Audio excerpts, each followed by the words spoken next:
Ladies and gentlemen, welcome again. And here we are at another session during the Air Cargo Handling Logistics digital event, which is going out 6th and 7th of October. And we're now going to introduce some of our guests for the 16:30 slot, which is the importance of proper handling airport equipment. And the guests I'm talking about are Liam Bolger, Head of Airside Operations, London Luton Airport. Liam, lovely to have you on board, sir. Thanks, Chris. And then we've got Christoph Phillips, Chief Operating Officer, TCR Group. Christoph, pleasure, sir. Likewise. And David Bunting, Regional Director for Europe, Middle East and Africa with JBT Aerotech. So, David, nice to have you on board. Thanks, Chris. Good to see you. Right, I feel as though I've got a hat trick of key men here, and I'm looking forward to this session. Now, gents, okay, there's a lot to talk about with regard to airports, and also parties like yourself, David and Christoph, who supply so much of the critical equipment and the support activities. Now, what I'd like to do first and foremost is, David, when we had Liam, when we had the podcast a while ago, I was very interested in pooling. Now, what I'd just like you to do, please, just give us a little outline of why you think pooling is effective and how it's been successful in Luton. And then I'll come on to the two lads with regards to a question I've got for them. All right. So if you wouldn't mind, Liam.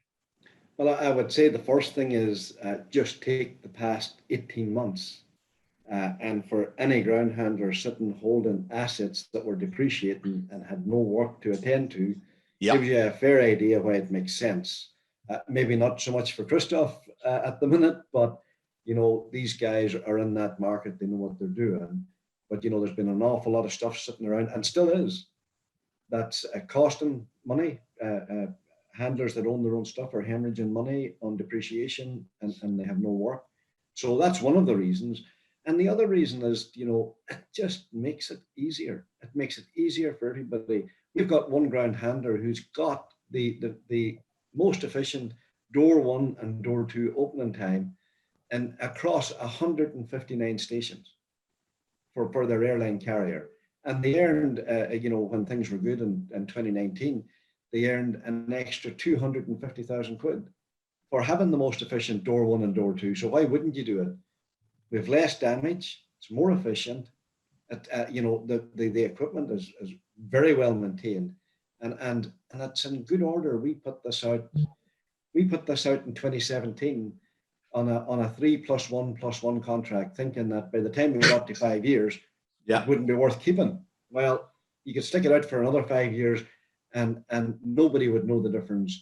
The customers have good stuff to look at. The stairs are all lit. Everything is as it should be. And I just think, you know, why wouldn't you do it? But, you know, that requires, you know, a shift in mindset. Yep. No, it does indeed. And no better time for a shift in mindset than now. So, you know, the title of this particular digital event is Bring Back Better, but also Make It Matter. Now, part of that Bring Back Better is our industry has been so used to various crises over the years, over the decades, and we've survived and we've improved.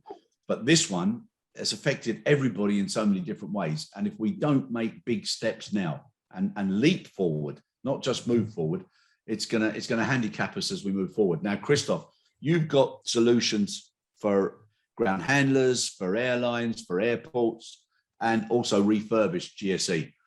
Now, as far as the pooling issue is concerned, how do you feel aligned to that option? Do you think it's a good proposal? Is it something that you support yourself, whereby you'd be looking to partner with a certain airport or a certain group? Well, as you know, we do provide service for pooling in Luton, so we do have built up the experience over there. I do wish to express that pooling is a good solution in Luton. It works, it makes sense. I do not believe it's a one fits all, because you will have to look at the reality of every airport, the complexity of the layout of terminals, the number of handlers, and so on and so on.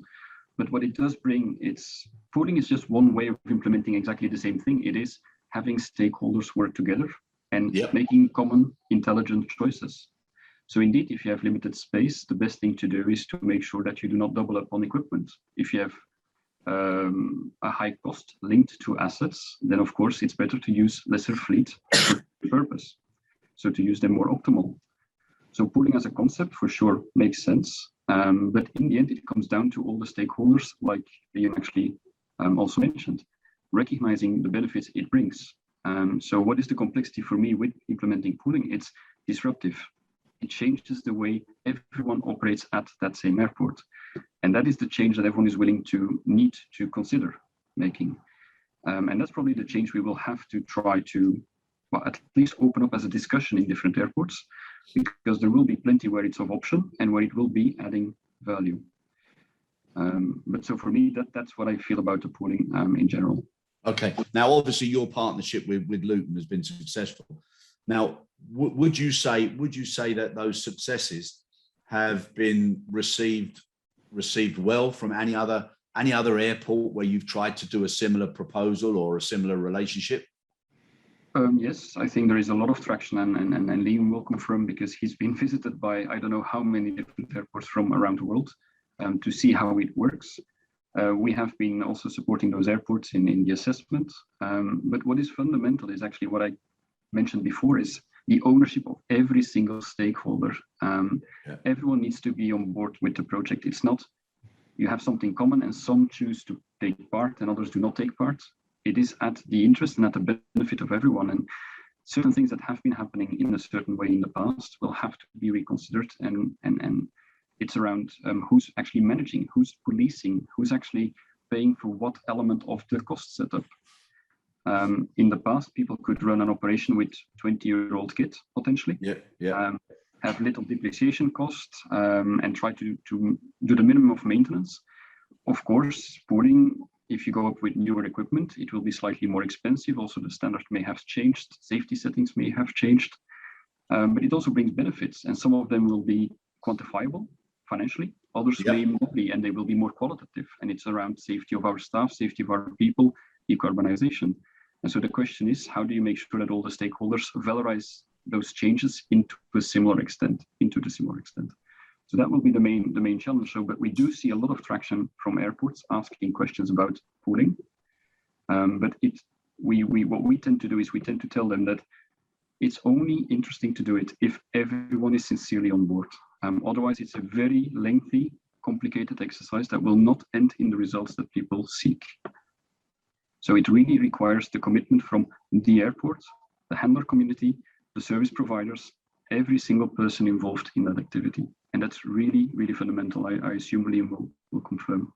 Yeah, I couldn't agree more with Christoph, and this is opinion versus purpose.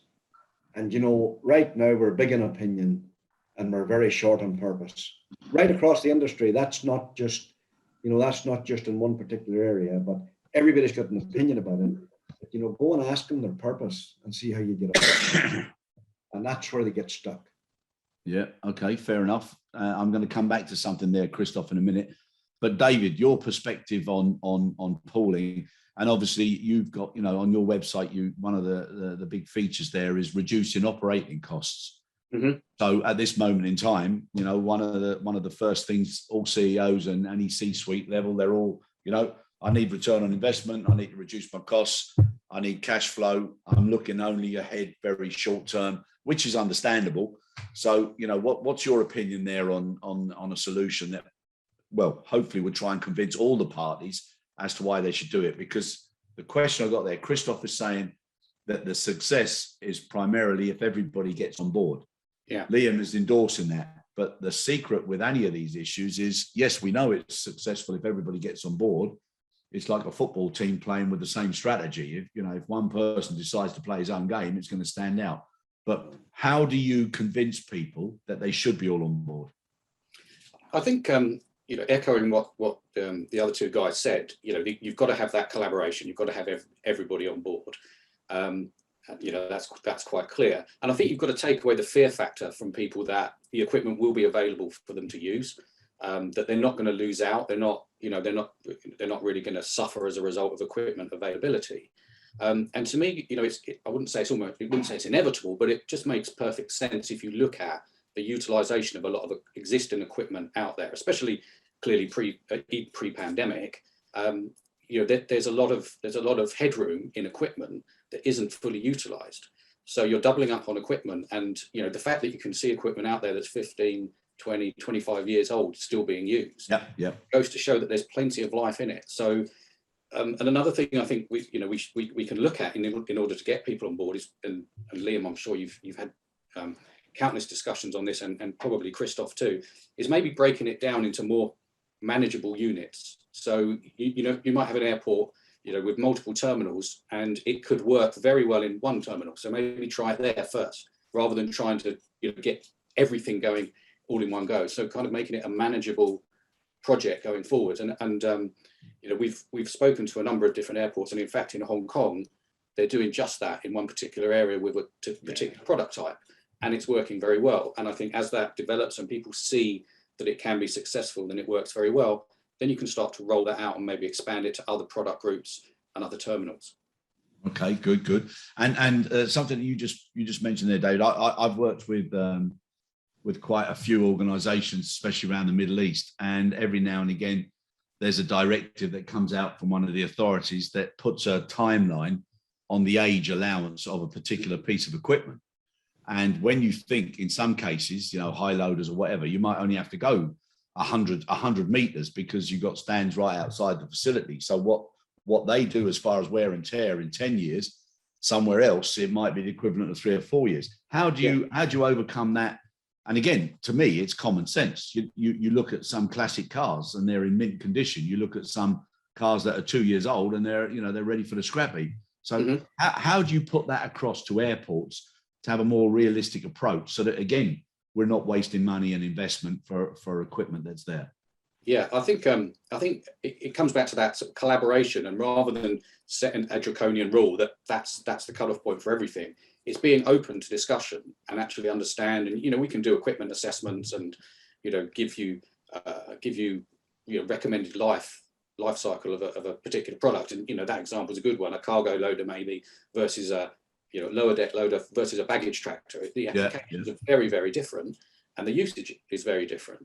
And I'm sure we've all heard it. Horror stories of equipment being cut up and scrapped that was perfectly usable, just because it hit this technical timeline that that had been imposed without really understanding what could be done. Yeah. Okay. So, and anything you want to comment on that, Christoph? You're on mute, Christoph. The end of life indeed is a very important subject in this discussion, because it's the capital investment that is quite significant. And so what we try to do is we work more and more around engine hours. So how much of an engine, or how often an engine has been running, because it gives a better indication of the use of the asset. It of course depends a bit on how you measure it, but it's just putting it in a different perspective. Second, it's also around accepting that reality is what it is for the moment, and you just have to optimize your footprint. So of course, if you only look at the airport on its own, it's a lot more difficult to have an optimum. What we do is, of course, we have a footprint which is global. So whenever an asset cannot stay in one station, we bring it to another station. You could say that you moved a problem, but it's not true, because it is what is allowed within different stations at certain moments, within a certain regulation at a certain station. So for us, this is how we try to optimize. Second, and the likes of JBT, for example, also help us in this, is refurbished. You can overhaul an engine and make sure that it's complying with the latest standards, in order to make sure that you comply with exhaust regulation and so on, which also maybe on one part is not extending. It's you overhaul the engine, but at the same time, the chassis and everything else may be perfectly fine and in pristine condition. So you would try to minimize in certain ways the need to reinvest the total amount, and as such to reduce the cost to the handling. Yeah, no, agreed. And Liam, just something I wanted to ask you. Obviously, you've gone over and you're a convert to pooling, but when you were considering and when you were looking at it, some of the frustrations must have been that there were people who could drive certain piece of equipment, weren't trained in other piece of equipment, and either the people or the equipment would have been available. All that extra time that goes into cross training or new training, and also the disciplines and the follow-ups from an airport perspective. That must have been frustrating before you switched over. Yeah, there was a whole lot of things thrown up at the start, Chris, and I think it was very interesting. We got all the problems at the start, and actually, when we got into it, half of those problems didn't even exist. So actually, what you did was you had certain handlers use certain manufacturers of steps, say. Yeah. There were still steps, so they were used to handling steps, and actually, the type training was not anywhere near as onerous on any of the equipment because they were all using baggage belts, they were all using GPUs, they were all using steps, all familiar stuff. All you were talking about was type training. Yeah. How long does that take in reality? And actually TCR did that. It was seamless, the changeover. And actually, it was the ground handlers who set out the specification of the equipment they wanted. They decided on the specification of the equipment at the very, very start before we went to tender. And that's how it all came about. So we were all agreed. And prior to that was more complicated because we had airlines operating the exact same aircraft type, but wouldn't use the same steps. You just have to shake your head at that. Why is that? And now they all use the same steps and no questions asked about it. Yeah. It's done. And it's all the same GPUs. It's all the same baggage belts. You know what? Easier for maintenance, easier for learning.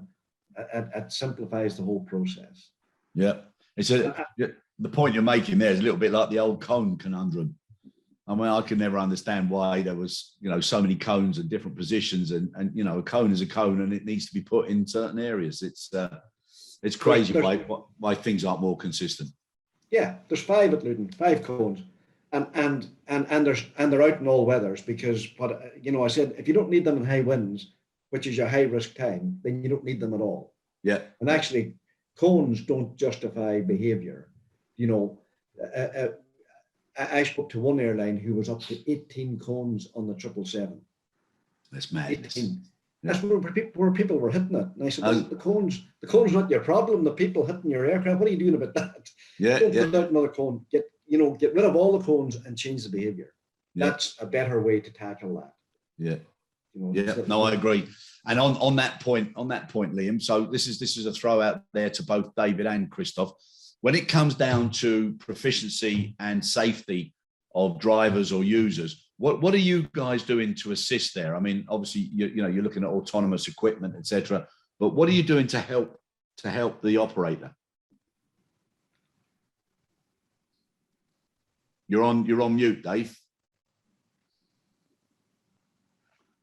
One of the areas that you mentioned there on autonomy, something that we've added to as an option on the cargo loaders, it's making it semi-autonomous. Yeah. It will automatically dock to the aircraft. So almost the most critical point, where the operator error, has the biggest consequences potentially.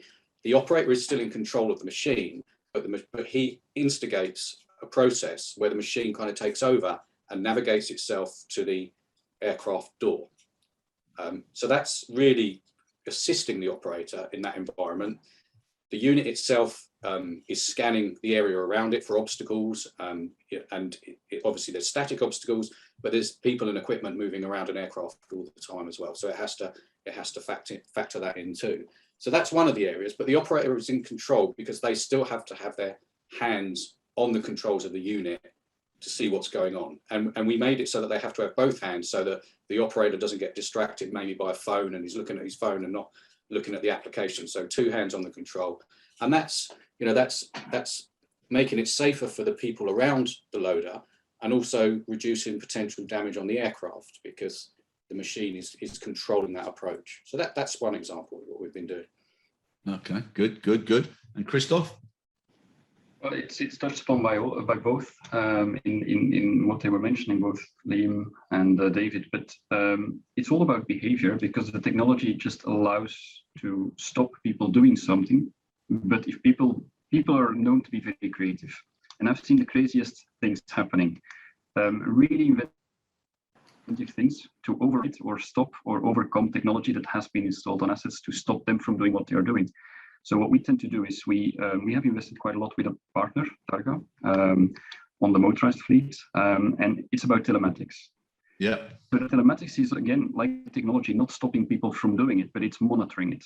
and you can at least assess the behavior that is being shown and presented when people drive and operate on the apron. And it's of course then by sharing that data and that information, respecting GDPR, because that's another challenge we have, of course, today with telematics. Yep.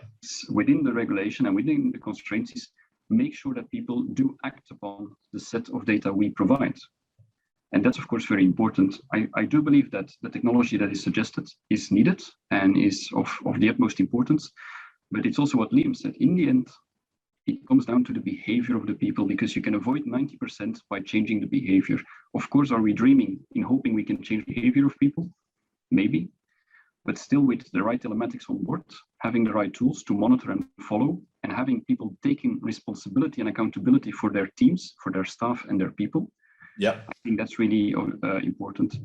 And what people tend to forget, it's not just about the safety of the operation towards the assets and the aircraft. It's more importantly, even the safety of the staff involved, because we're working in a very dangerous environment with heavy equipment.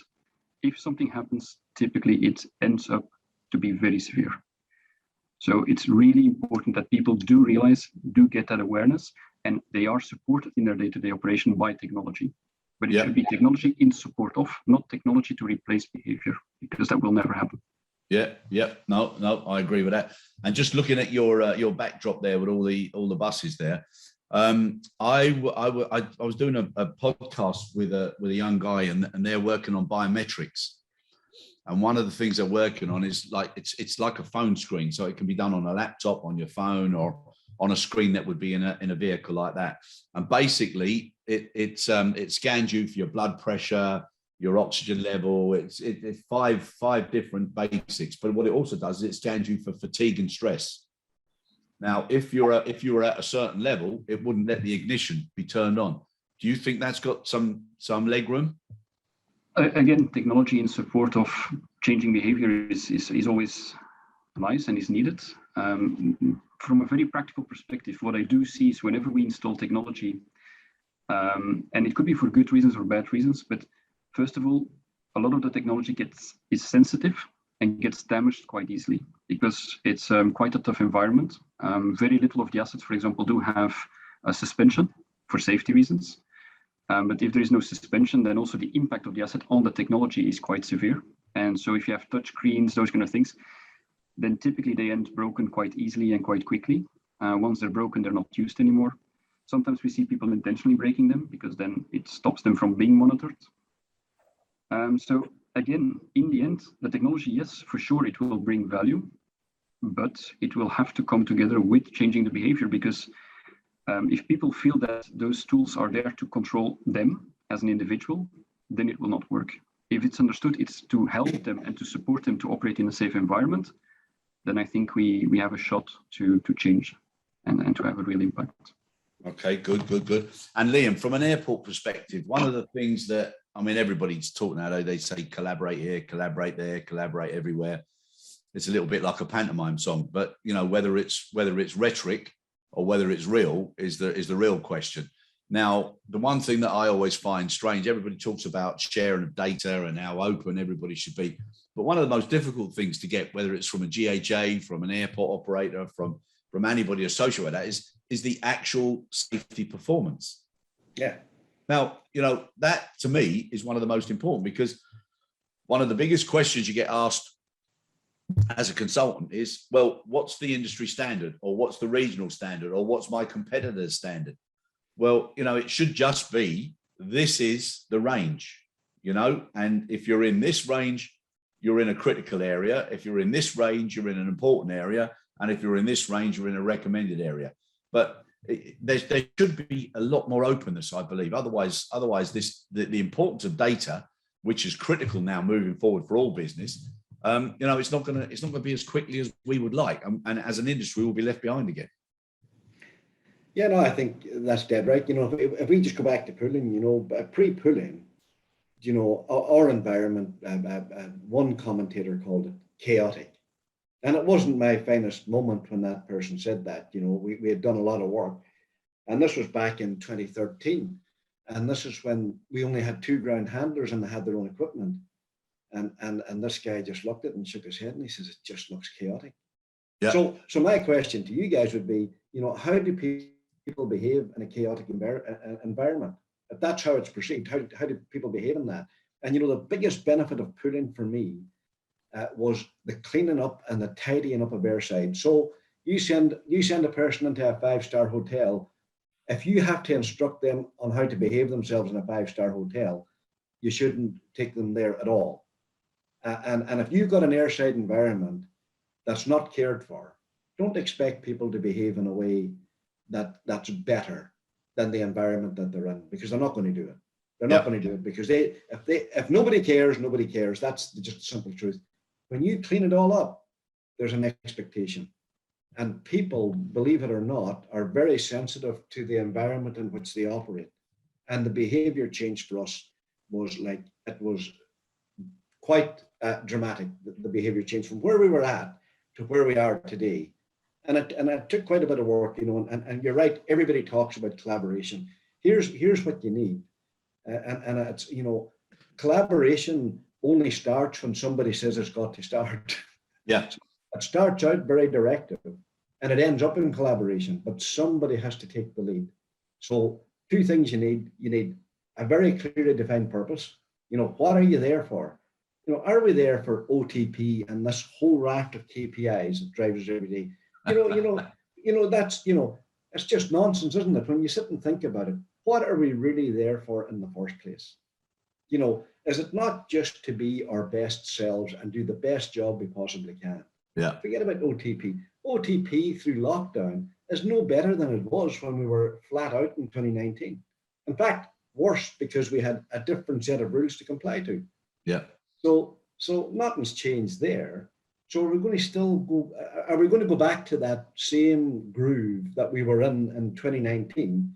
Or are we going to take a little step back and redefine our purpose and then set about putting the leadership in place to deliver that? Because 2 things lacking in aviation, if I'm dead honest. One's purpose, because nobody's clear what they're there for in the first place. And the second is leadership.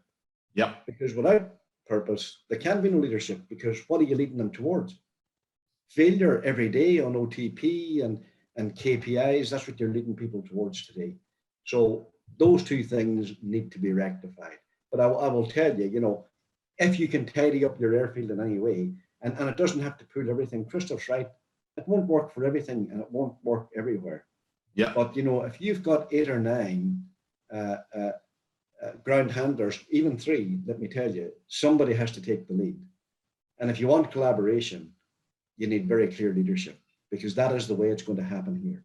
This is the way that things get done around here. And if you don't have that in place, you can forget collaboration, because nobody's collaborating.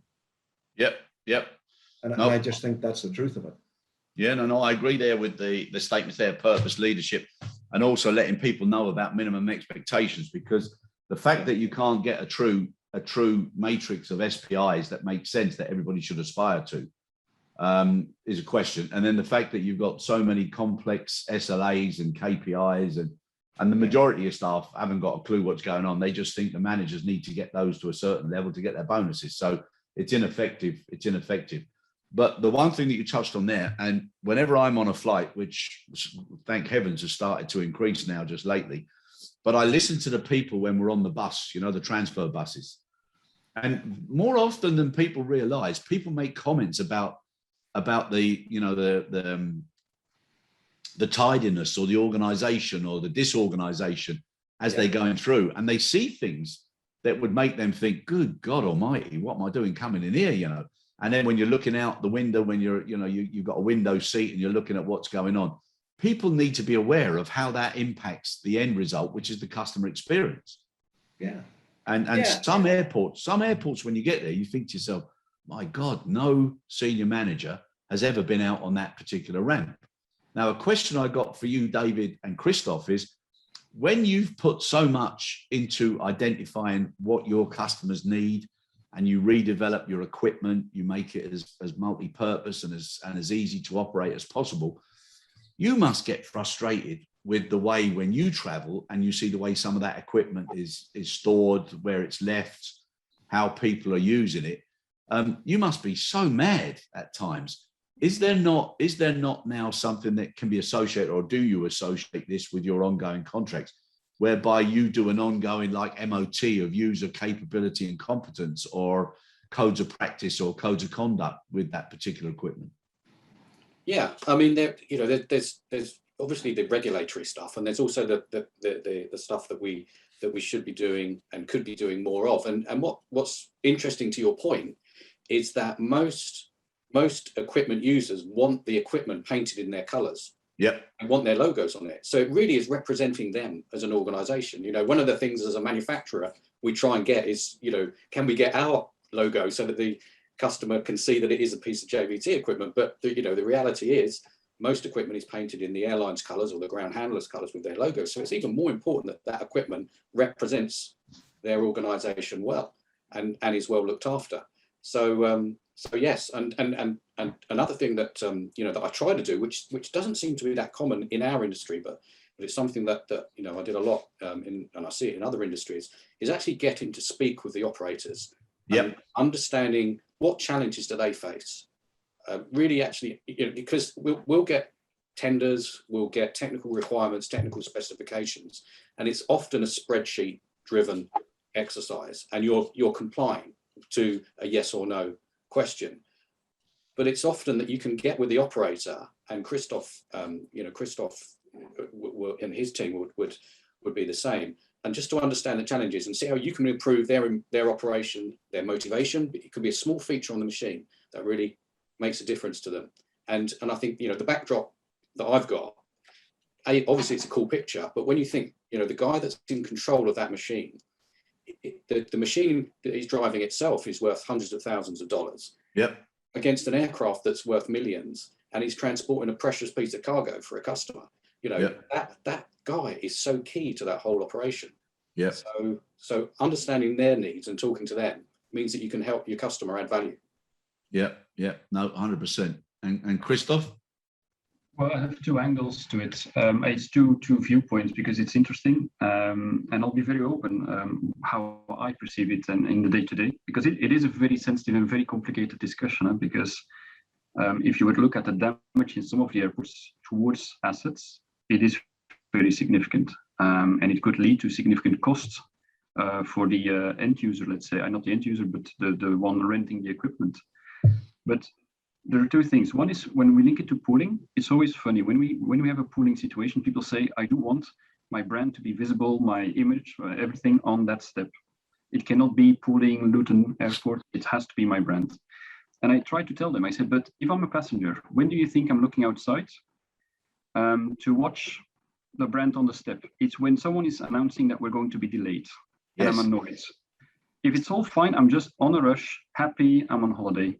So it's a bit counterintuitive for me. First of all, I'm not sure if it's people are looking at the right time when you want them to watch your logo and your ID. And the second thing is, if you really talk about the damage, it is a challenge, because I do admit when I see some of my assets on some of the airports, yeah, I feel sad. And we really sincerely try to work around this. But again, it comes down to what we discussed before. If you want to change, what we try to do is people try to discuss with us, how do we reduce the cost of damage? It's not how do we, that's the wrong question. The question should be, how do we avoid damage? Yes.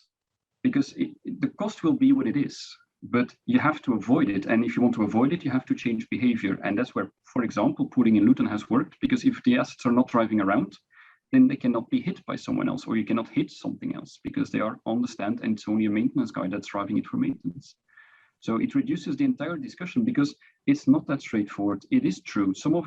Someone parks a loader on the airport, and overnight someone else has hit it.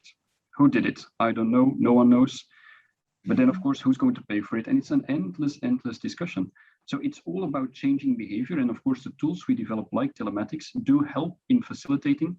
Because what we can see, for example, is if someone notices, we could say before you start the engine, you have to confirm that there is no damage and this and this and this. Otherwise, you cannot. Okay, you confirm. If there is damage, we can check. Has there been a shock impact, a G-shock impact? So you could check, oh, at midnight there was something, and then we have to work with the airport to say, okay, is there access to cameras? Is there access to anything else? But that's a question of how far do you want to go, because there is, of course, effort that needs to be done in order to research and find out what really happened. But I do believe if you want to change the behavior, you have to be that nitty-gritty, and you have to be that strict.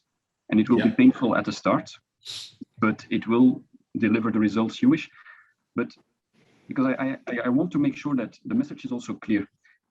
The last thing I want to say is that the people driving the assets are not taking care of it. But I think if you drive a shit asset, you will treat it more likely shit. And I think if you get a nice asset, you will treat it with a lot more respect. And we need to do the same with the people. We need to do the same with the assets. And I think if we do that, we will see a massive improvement. And that's really the change that needs to come. And it's not the discussion, can we do this repair in half an hour quicker? No, it's how did we avoid to have this repair to be needed? Yes. No, I agree with you. And just on one of the first points, so I'm going to come to you, Liam, the bit about everybody wanting to have their own logo. I don't understand that. So from an airport perspective, why is there not a success alliance of people who are contributing to the success of that airport? And they should be happy that either there's a cluster or there's a lot of logos or the alliance logo or whatever. So I don't see that as the most important thing. But what Christoph just said there, a little bit of CSI, GSE, where you've got the capability to investigate and have a clearer insight as to when and where something happened. With that, plus data, plus the telematic information that comes across, it's a great way to then start to retrain the key people in your airport and on your airport who are responsible for the equipment and the people who manage the equipment. And I think now is the time to do a lot more now with a new type of leader moving forward, because a lot of the old stuff has gone. And there's, in my opinion, just my opinion, there's far too much training on the market. It's not that training isn't good, it's great. And as a standalone package, it's very professional, it's presented well, good trainers, good organizations. But we all know from even the best training we've ever been on, after about 3 months, you've forgotten 60 or 70%. So if you have, why did you have to do that 60 or 70% at the beginning? And also some of the mediocrity with regards to the testing and multiple choice testing and round robin questions, and then people get a certificate. I also think that's not brilliant either. So there's a chance now for airports to stand out from others by introducing their own code of conduct, code of practice. And part of that would be to involve and get feedback from people who provide the equipment, who can see themselves that there's something missing either in the user leader or the user purpose or whatever. Do you not think this is a chance now for people to get together who are in this in the chain and do things differently from the very beginning because of a different code of practice and a different code of conduct? Well, absolutely. And everything you said there is correct. There's a very good reason that advertisers aren't knocking our door down to advertise on GSE.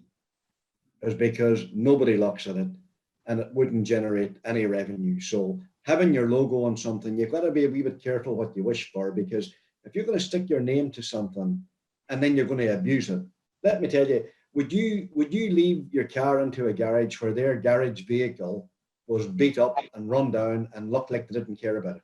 You wouldn't, and why would you stick your name to something that you're not even going to take care of? It's just ridiculous nonsense to do that. And you're dead right. There has to be, this code of conduct, we have this, and I don't know if any of you follow broken windows theory, but when I see a bit of damaged equipment, I'm straight on to TCR. Can you remove that and fix it? Yeah. And they do that generally anyway, because when you leave one thing unattended like that, that's it. Yeah. One bit of damage, then it becomes 2 bits of damage until it gets to the point there's people damaging stuff that normally wouldn't even do that because they think nobody cares. So unless you can get yourself into that groove and take that little hit at the start, repair the damage straight away. Do not allow stuff to sit on the airfield that's damaged. Why would you? We had a vehicle on there from our own security. I told them to get off the airfield. That is not the image we're portraying. It had damage to the tailgate, and it was a fairly extensive piece of damage. That's not to be on the airfield. That is not the image that I want people picking up on. I want them to go around and look at the place and know they're in a place that somebody cares about and that it's well managed. And do you know what? And Christoph will bear me out on this. What's our damage rate at Luton? It's not 0, but it's low. It's compared to, it's low, and it's low for a reason, because we care about it. Yeah. And we make other people care. And we're always going to have people there that don't care about it. That you can't get away from that. you can't employ that many people and expect them all to be great and do things. But the other point that you made, Chris, is that, you never had to get up a day and think, how am I going to be good at my job today? And all of that training you talk about, all of that stuff is box ticking exercises that nobody really buys into. That's just pointless. Why don't we just get to a place where we teach people to be great at their job every day? To have a bit of pride in what they do, to walk a little bit tall. People are going to spend maybe 30, 40 years of their life doing this stuff. It'd be terrible to come to the end of days and say, well, that didn't amount to much. That didn't really matter. Yeah. Would you like that? Would you like to come to the end and say, just, I spent all them years and what I did really didn't matter. Yeah. Where you have the opportunity to be, and one of our a part of our purpose is to be the best airside operation in the world. We started off in the UK, and then we thought, we'll stretch it to Europe. And then I said, well, you know what? If you're going to go Europe, just make it the world. Why not? And just strive to be the best. Yeah. Because even if we're not, even if we're pipped at the post, does it matter? That's our purpose. Yeah. To be the best. And if you bring people on that journey, when they leave that airside environment after their shift, they'll feel that at least they've done something worthwhile for that day. Yeah. And if good leadership regenerates those messages and re-emphasizes those messages, when people go home, they'll take some of those values home with them. And, that's where the next generation of people start to learn from their elders. So what I've taken from that is, this care. So consider all responsibilities everywhere. It's a nice acronym of the word. I think that makes sense. And if you care, it means that you've got a purpose. If you've got a purpose, you need to make sure that there's good leadership model in place. That can only be done if you lay out clear minimum expectations and you've got discipline, codes of conduct, code of practice. That puts pride into people in the workplace. And if you've got pride, you've got standards. If you've got standards, you've got control. And I think that's what people want to see when they visit an airport. That's what people want to see when they work in an airport. And that's what passengers want to see when they're passing through an airport. And that's what will make a choice of why you use that particular airport, apart from it's closer and the carrier, etc. But airports can have a big influence moving forward now. Airports have to, they have to take that they own the asset and they have to provide the leadership. People are coming to work at that airport, and for a lot of people, whether or not they work directly for the airport authority, they're going to spend most of their life there. It's their airport too, and nobody cashes in on that. You heard it, Chris. I would say several times. Everybody looking down on everybody else. The ground handlers. The worst people in the world are ground handlers. Yeah. Those are the people that are delivering probably 90% of your brand. Yeah. If they are terrible, have a look at yourself, because this is self-reflection here. Yeah. If you're not getting what you want, take a look at yourself first, because there's no point in looking at them and blaming them. Yeah. Because if they're not delivering what you want, it's because A, they probably don't even know what it is that you do want, and B, that you've put nothing into helping them deliver that. Yeah, and that'll be the two reasons. And it's not gonna be better by having an exhaustive SLA or KPI template that's added to the contract. The simpler it is, the easier it is for people to understand what's necessary. There's two words I could use that are the biggest killers of any business: them and they. That's an abdication of responsibility at all levels. Well, they need to tell us, and it's down to them to do that. Yeah. They need to be replaced today with we and us. That's who's going to make it happen. Them and they don't exist. You are them and they if you take responsibility. Yeah. And that's where you need to be at. You need to get rid of that. That's your culture. When you listen to people talking, you can write down the culture straight away. Yeah. Because it's in what they say. Forget the actions. Just listen to what people say. Because if you want an insight and if you want a window into culture, all you have to do is listen. And the other point that you made is dead right. Listen to your passengers, because they'll tell you how you're doing. Yeah. And if they're coming on your airfield and going, bloody hell, this looks a bit dodgy, then it is. That's exactly what it is. Liam, I haven't got the best of eyesight, as you can see. And as most of us get older, we need these. But I can just about see a tear rolling down the cheek of Barack Obama there after that speech, mate. Hey, that was moving. That was superb. Well, right. You've got to believe in what you do, haven't you? No, That's the whole point. Passion and engagement. That's what it's all about. And that's what people want to see in leaders as well. Yeah, the leaders don't believe. How's anybody else going to believe it? Yeah. Now, on that, leaders, and without putting you on a spot, David and Christoph, when you speak to some of the carriers, the GHAs and the airports, if you were to put a categorization on whether or not your equipment was going to be well maintained, well looked after, and it was going to be used for its best, what sort of percentages would you put that stable of customers in? Those that care, those that are aware, and those that don't even dare. Well, I can say it's not a straightforward question, because you would have to argue, what do they care about? Do they care about the damage or the cost of the damage? Because they all care about it, but in different ways. Some care about the avoidance and make sure it will never happen. Others care about the consequence and want to seek solutions for reducing the cost as a consequence of damage and use. I think it's difficult because actually even within an airport, the same handler, so you have different handlers within one airport, and they will all behave completely different. And it's the same apron, same environment, and you will see massive differences between different handlers on a single airport. But then if you see someone who may be, let's call it, underperforming on this specific topic in one airport, one of the handlers, and they are active in another airport, there they may be one of the best performing. So it really comes down to what you mentioned before. It's the leadership. It's the targets and the purpose that you set to your team and to your the team actually. Yeah. So it's difficult to say handler A is typically this or handler B is no. There is no percentage. It's really coming down to the people that steer, motivate, and put purpose and targets towards their teams. And if they put the right targets and purpose, it is actually delivering the quality. So, and if you ask me who's really looking after their, if you really would say who showcases that every single asset always looks pristine, probably the honest answer is 10% at most. But just travel around, just have a look around, and you will see that 10% is probably at the high end.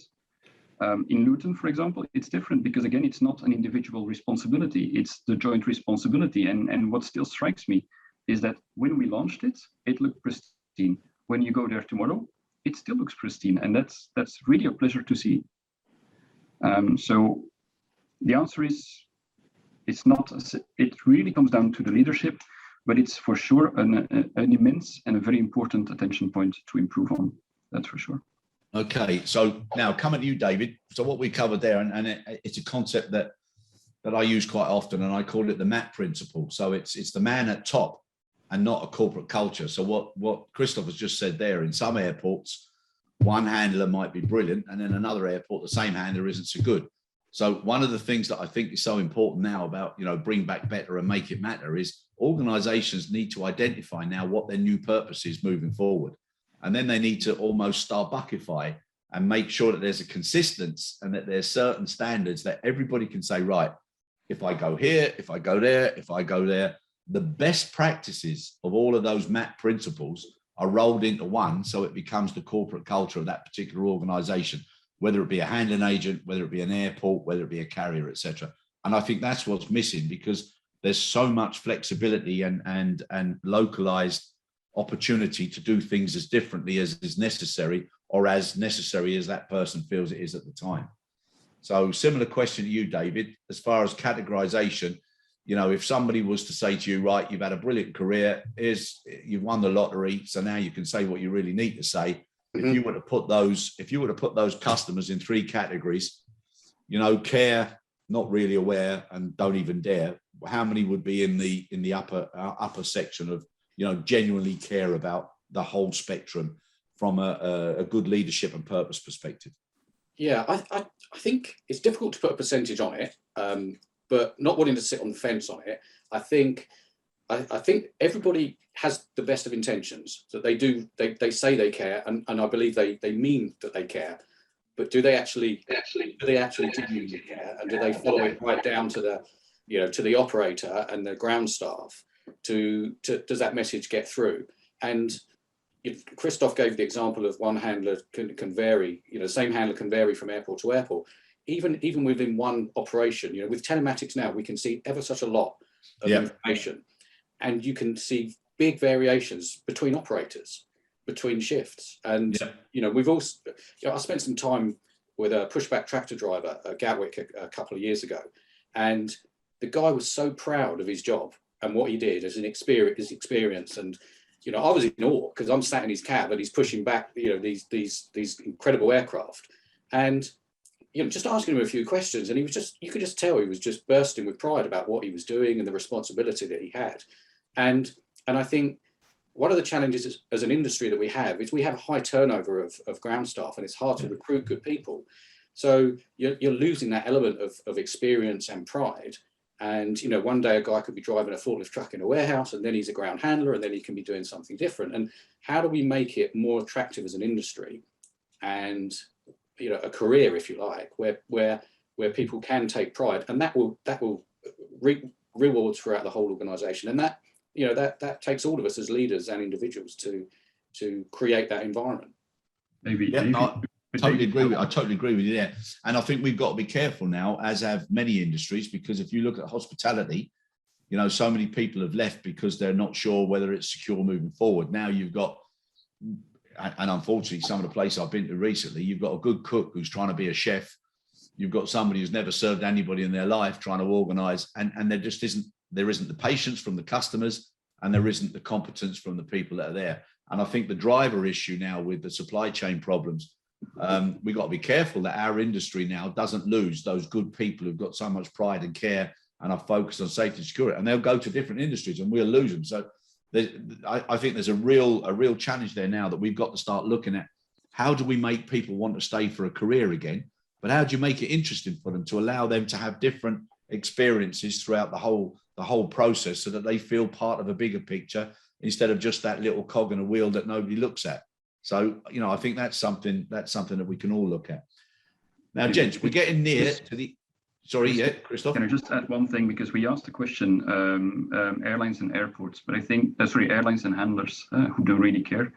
I think a very important side note or side remark that needs to be made, if we forgot to ask the airports in the question, because equally, sometimes it's almost impossible not to damage an asset if you look at the condition at which they need to operate.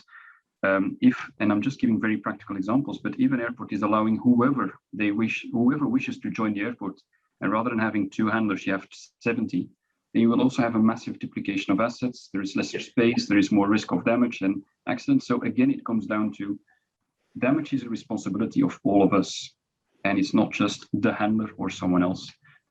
You do see the differences between different entities or handlers, airlines, but equally the airport condition, they equally have a very important contribution to do with regards to safety and damage avoidance.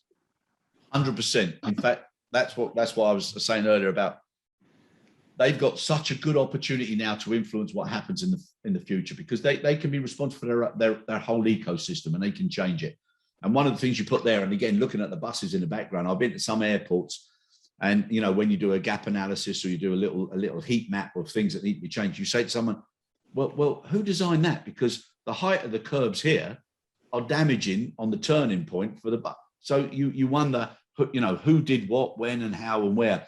And airports now should take a lot more future-proofing focus on what happens for the next 10, 20 years, whether it be, putting out a prerequisite of the design of the facility, whether it should have solar paneling, whether it should have, all of the sustainability issues, whether it has certain training facilities. Airports can influence so much now. Fully agree. Yeah, no, and that is dead right. That's dead right. And, and I think just going back even to what David said, I don't think we never had a problem of people coming into aviation. We had a problem keeping them. And there's a very good reason for that. is the disappointment they find when they get there. And everybody goes, you know what everybody's answer to it is, oh, well, when you pay peanuts, you know, and that, I don't know anybody that ever went to the trouble of applying for a job, believing that they were going to be paid peanuts and that they were a monkey.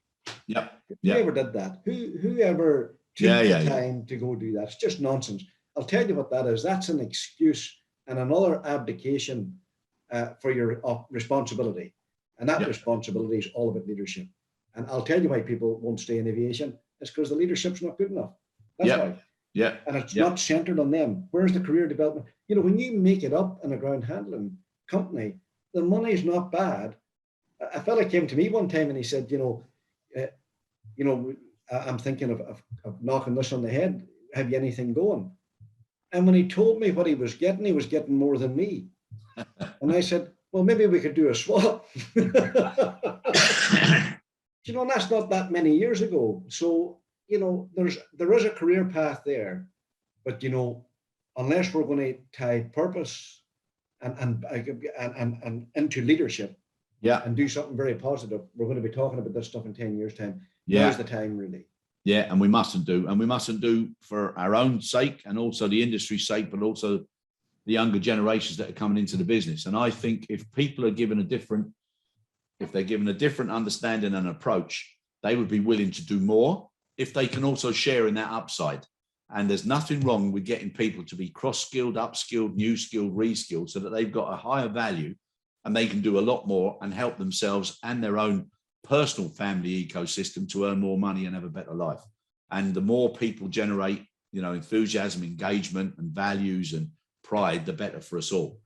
Now, it's a shame this is going out on the 6th and 7th of October, because it would be better if it was December, because I feel in the festive spirit, and I've got 3 wise men who have filled me with so much inspiration and positivity. So what I'd like to finish off with now, okay, is now, whether it be from your perspective or whether it be from your collective appreciation of what could be done better, if you now were given the task of being the advocate of change or making something different, and something that you'd like to see beyond the next 6 to 9 months staying within our business as a lesson learned from this damn pandemic, so something that would make it matter, what 3 things would you do that you think would make a difference and that you would support fully yourselves based on your experiences of what's happened through COVID, all the issues that have affected staff, affected the way people look at their employer, affected the way they look at how they work, everything. What 3 things now would you do? And don't worry, you're not going to be held to any pressure, but we will publish these 3 things.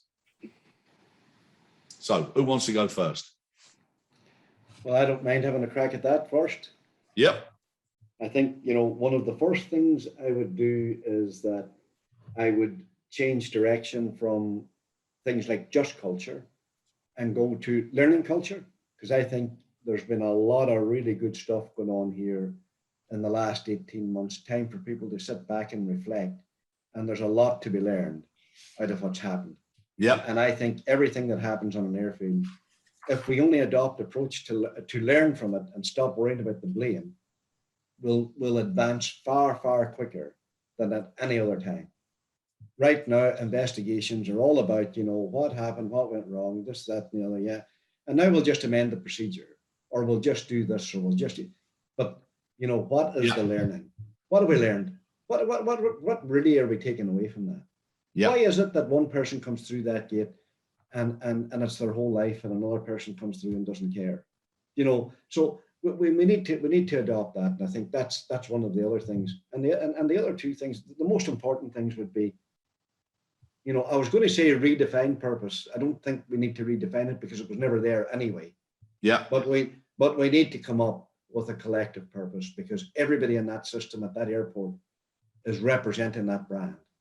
And if we're not all aligned in representing that brand, forget about your OTPs and drop all that stuff. Define purpose. And in that, and when you do that, then you know what? Put in your leaders, train leaders, because what we're lacking sorely is direction.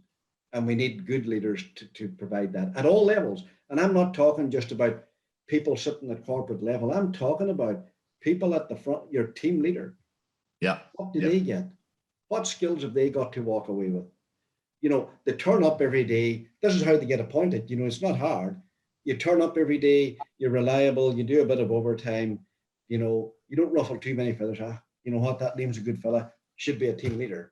That doesn't mean I've got one leadership bone in my body. It just means that I come in and I do what's expected of me. Yeah.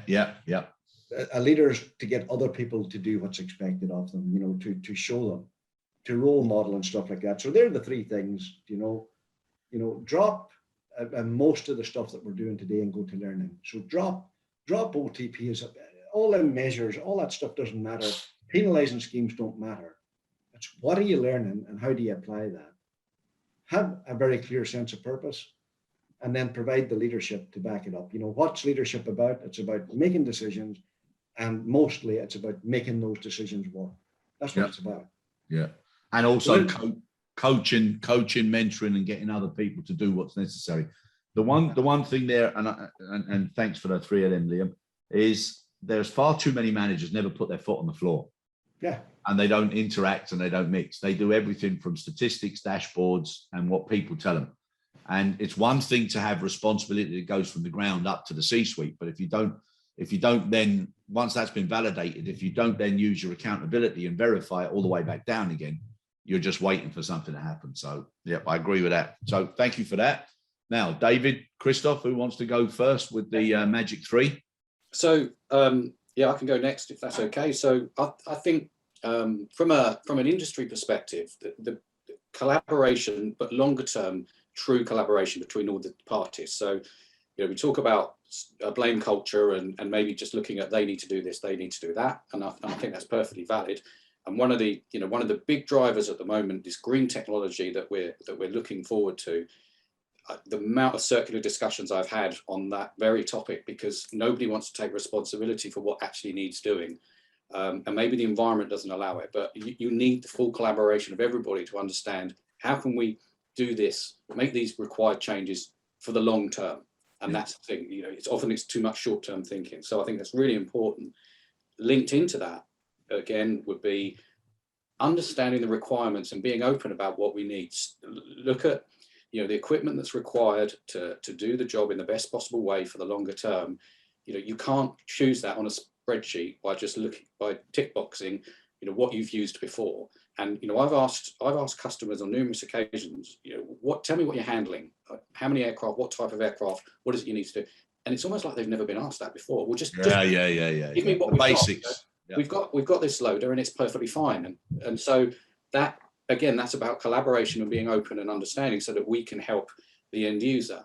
And the final thing, my third one, which is a real personal note that I've learned from the pandemic only last week, is I flew a few times last week, and the airline now unloads or disembarks by row, and it's so civilized. It's fantastic. So instead of as soon as the seatbelt light goes off, there's this massive scrum to the front of the aircraft.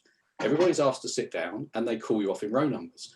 And that, if we can keep that after the pandemic, that would be great, because it's so less stressful and so much calmer. And I'm sure it's better for all the staff and the ground staff, and it's certainly better for the passengers. So I'd keep that. Do you know something? I'm going to use that on the weekend show I do, because my colleague, he's done surveys about whether or not planned or random loading and unloading is more efficient and cost effectively, etc. But for me, I endorse exactly what you said. I've been on so many where it makes it so much easier, less stressful, and it makes people appreciate one another. And it also shows a little bit of discipline, which in the old days you had. As soon as you walked on an aircraft, you knew the captain was there, the crew knew what they were doing. It was different. And I think we need to recover, and we need to get back to that. There's one thing, though, that I did want to ask you. You mentioned again about true collaboration. Do you not think now that there needs to be a very clearly defined understanding or interpretation of what collaboration is, so people don't, you know, they get away from just shading under the umbrella, you know, without understanding what it is that they're shading from? Because, you know, too many people use the word, but they don't actually say what it means specifically, so that everybody in that community understands it. So perhaps if we elaborate on that, I think that's good. So Appreciate that. Thank you very much, sir. And now over to you, Christoph. Well, building a bit on what both gentlemen have mentioned, but for me, it comes down to we're in a situation where the market wants us to do everything cheaper. Yeah. But how do we make sure that we can realize our ambitions, do it in a safe and a qualitative manner, but also equally at the same time realize the ESG ambitions, because they cannot be neglected. It's like David said, greenification is key, and it will take a key place and a key spot. So for me, if you ask me what would you do or what would you like to facilitate within the market, is keep dreaming big, but cut it into digestible pieces. I think that's really important. Something we try to do with most of the customers now and with the airports is just ask the question, how do we make use of the fleet that we have on site, the current canvas, in the most optimal way? It's a very simple question, because it's not reducing, it's not doing anything. It's just, how do you use what you have more efficient? Just some simple examples. Non-motorized fleet. If we install telematics for non-motorized, you will find out that in average, 20 to 30% of the non-motorized fleet is just not used at all. Yeah. Reason being, because it's parked somewhere that no one knows, people can't find it. But just remove it, and you clean up the canvas, you create space, lesser congestion, hopefully lesser accidents. The second thing is, when you say use, it's around the damage discussion we had. How do we make sure that we do not damage the fleet? Because if you damaged an asset, you will need to take it out and you will have to replace it with another one, which is adding to the pressure that is already on the ramp. And another very simple one is idle running. I think we had a very concrete case in Luton at the start with the GPUs. If people keep them running overnight, or they forget to turn them off, you're consuming a lot of fuel. You're having a lot of exhaust for CO2, and it's ending up in a significant cost to all the people that operate it.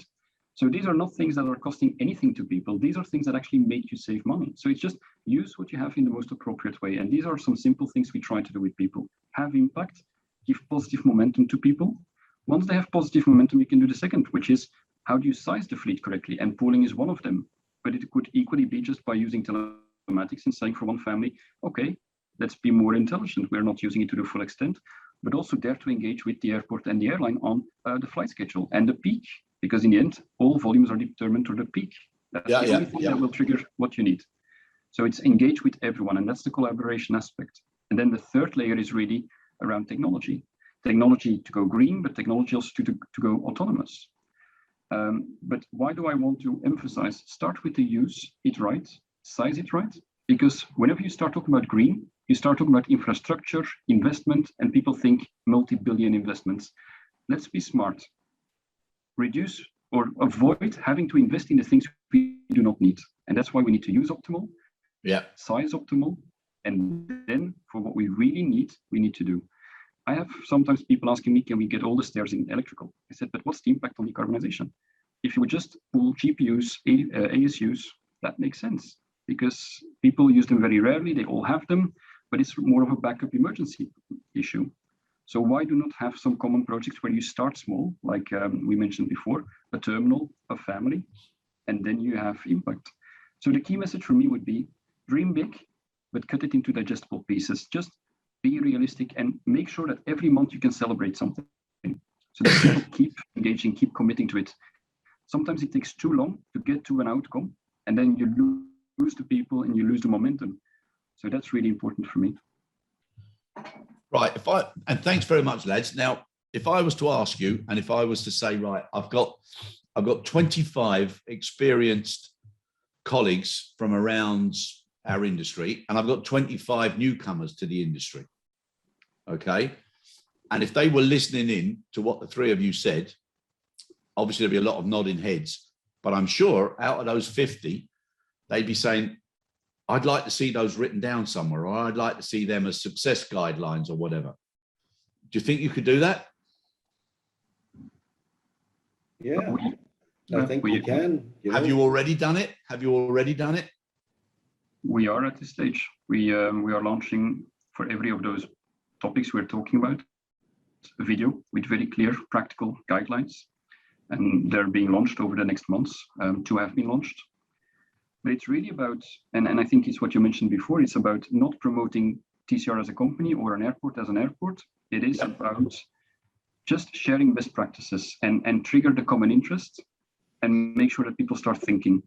I think that's really what we need to do. And that's why we use those videos, for example, to trigger a discussion, a reflection, and hopefully it allows people to engage and say, okay, let's do a reach out. Let's have that conversation and see what if we would be able to reduce my fleet by just not having it not used.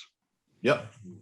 Agreed. So just to close, gents, would you be so kind as to send me something that you would see as the first footsteps of having these collaborative, success signs, or help us to help you principles, so that when we finish the conference, we could put them all up, at least for people to have a look. And then, please God, touch wood, next year when we have a face-to-face, which is planned for Rome, we can go back and we can see now how many of those were really taken on the chin, and how many were used, and how many were benefiting. Would that be okay? Would you guys be able to do that for me? Yeah. Sure. Yeah, fantastic. Yes, we can do that. Really appreciate it. Right, guys, that was a good session, and the reason I say it was a good session is because, for nothing other than the fact I really enjoyed it, and it was lovely talking to you. And it's nice when people say things that you hope are going to be well listened to, or at least well respected. I learned a lot. I always do. And I thank you again for everything that you've done, what you continue to do, and especially for those little short guidelines, which I'm really looking forward to seeing. And feel free to put your own logo on them, because we'll show it to everyone. All right. Thank you so much, guys. Really appreciate your valuable time and your input. It was great. Thanks very much.